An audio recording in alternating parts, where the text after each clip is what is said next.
All right, so what do you do if you have the picture perfect Google Ads campaign and it's still not performing? First of all, that's easily one of the most frustrating experiences that you can have as a business owner or a digital marketer, is to have done all the work and just feel like it's rock solid, and for whatever reason, it's not working the way that you feel it should be working. So first of all, please keep in mind the strategies that I'm about to offer you are only applicable if you know that the settings inside of Google Ads are picture perfect. So, if there's an issue inside of Google Ads, I'm about to send you down the wrong rabbit hole. You don't want to climb a ladder that's propped up against the wrong wall.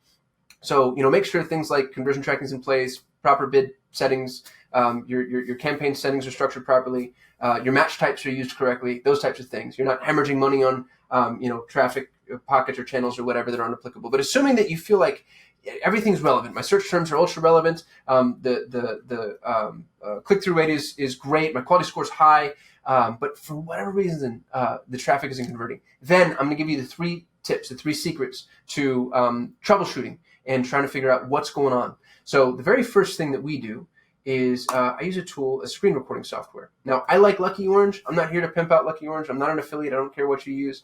I've just been using them for a while. I'm really comfortable with their interface, but there's a couple of them, and I think they're all pretty analogous to each other. There's True Conversion, Hotjar. I'm using Lucky Orange here. And Lucky Orange is pretty cool. It shows you where people are. It shows you the landing page that they came in on. You'll notice we actually get a lot of organic traffic that's pretty high quality given the time on site. But what I'm going to pay attention to here, let's say that we're trying to troubleshoot a paid advertising campaign that for whatever reason is a poor performer. I'm going to look at the paid traffic. And Lucky Orange is letting me know who's coming in through paid traffic via the UTM parameters. And I come in over here and I can see somebody came in through paid traffic and they were on site for 13 minutes. So that looks like a high quality user. Let me click on this screen recording and see what it was that this user did. You'll notice that I'm playing this at 10x speed just to save time. And I can see where they go, what they look at, how long they stay. And then I'm going to slow down here because I want you to see they tried to click here and it didn't click through. And then they tried to click, wait for it, here. So immediately what I just was able to identify is a potentially poor performing user experience. Here's a list of items that this prospect is obviously interested in. They're trying to click through for more information. For whatever reason, the way we have this structured might lead them to believe that these are clickable links, so they should be going to blogs or additional resources or more information or whatever, and it's not working. And so I was able to identify an issue that could potentially need to be repaired. Now, if one prospect has that problem, it could just be that they're stupid.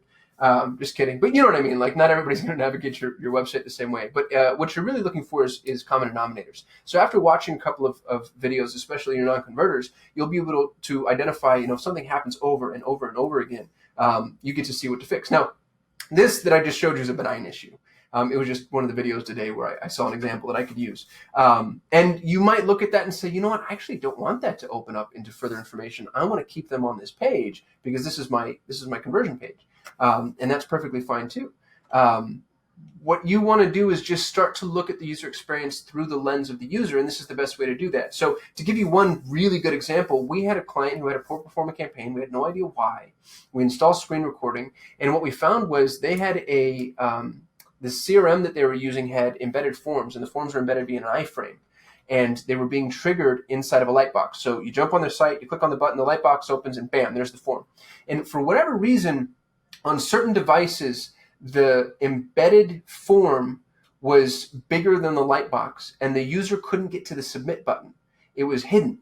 And so users were actually filling out their information. We were watching them do it in the recording. They're filling out their information, and they're not able to submit anywhere, and they can't scroll down, and they can't get to it, which is super frustrating. And we're able to tell them, hey, go talk to your development team. For whatever reason, certain device types aren't, this isn't displaying correctly to them. And that's what you're looking for. So if you have a poor performing campaign, go look at these screen recordings because they're going to start to give you an indication as to what people are doing. You might find that, if somebody's sitting on your website, but they're trying to click through the information, or they're bouncing too quickly, or they're not getting to a certain point. We had our pricing further down our page, and then we looked at the heat map that Lucky Orange provides and found out that, I forget what the data was, but it was something like 75% of users weren't even making it down to our pricing section, which is, we think pretty important information. So we moved it higher up into our page.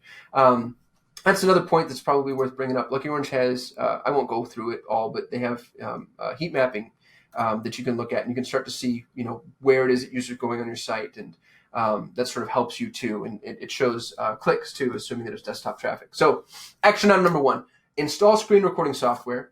I think they're pretty friendly from a price perspective. They've got a free version.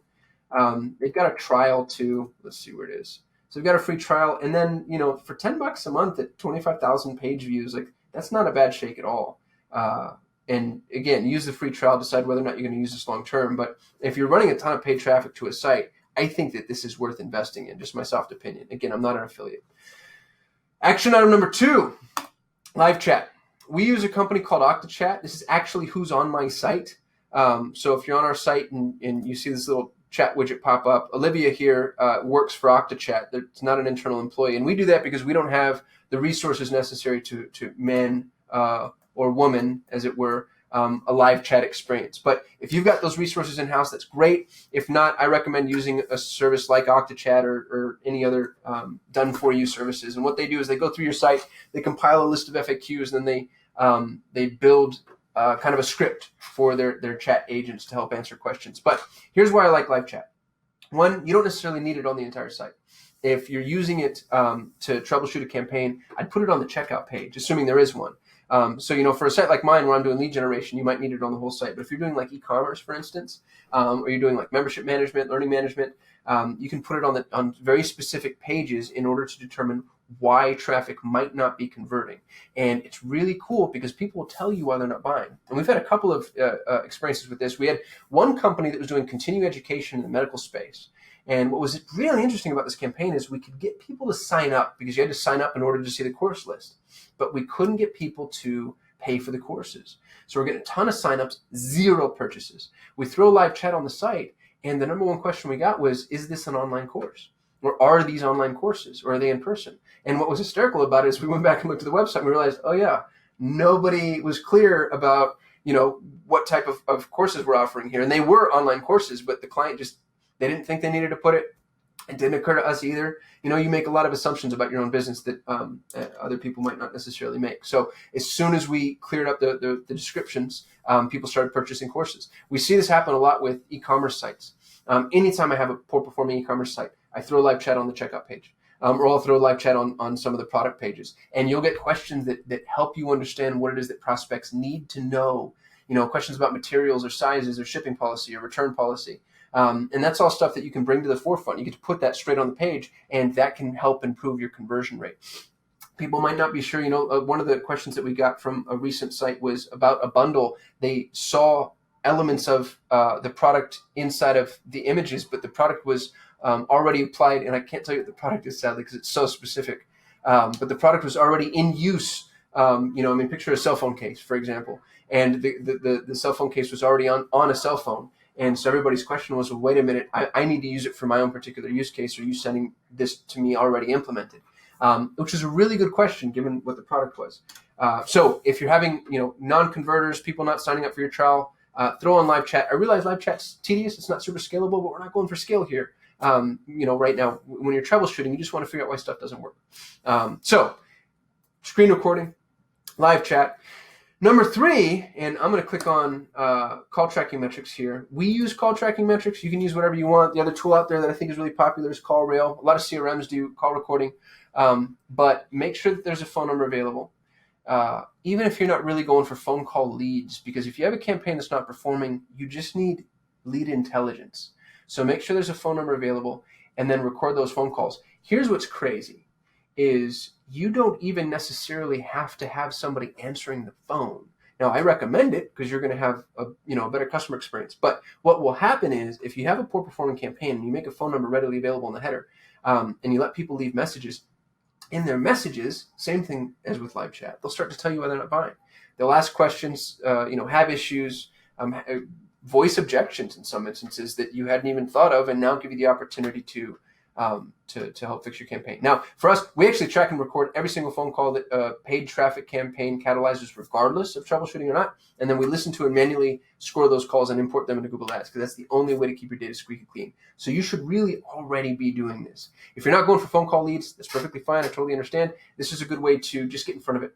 And on that note, make sure that here's maybe an additional pro tip. So in addition to those 3, install screen recording, use live chat, and then make a phone number available for a brief period of time and record those messages, those phone calls. But make sure that you're also looking at the inbound inquiries. Sometimes there's a big disassociation between sales and marketing. So you got the marketing team who's running the Google Ads campaign and like, oh, we don't know what's going on. And then the sales team who's not really communicating with the marketing team. Make sure that you're seeing the contact forms, the phone call recordings, the chat transcripts, because it could be that your campaign is performing fine and you actually have a sales problem. So, intake's not being done properly, or people aren't asking questions the way that they should, or, there's a disassociation between what it is that you're marketing and what it is that sales is saying. So we'll call that a bonus tip, 3+1. You're welcome. Yeah, and that's all I got. So, if you have a poor performing campaign, that's hard to say, by the way, poor performing campaign. These are the 3 things that we recommend doing. If you have any questions for me, hit me in the comments. And I'd actually be really interested in what you do. So if you've got a campaign that doesn't work, is there something I'm missing? Can you help improve my processes and procedures? I'd be really grateful. Drop that in the comments too. If you enjoyed the video and think that I'm providing some level of value, give me a thumbs up. It'll make me feel good. There's a little dopamine receptor inside of my brain that goes off every single time I get one. If you want to get more of these, we're shooting them every single day. So hit subscribe. If you click that little bell, it's going to make sure that you get notified every time I send a video live. And we're trying to get to 1,000 subscribers so I can start going live with these videos. I think I'm at 322 right now, and we're counting down. So please be number 323. I'll be super grateful to you. And otherwise, thanks for watching. I hope you find this to be of some level of value, and I'll see you tomorrow.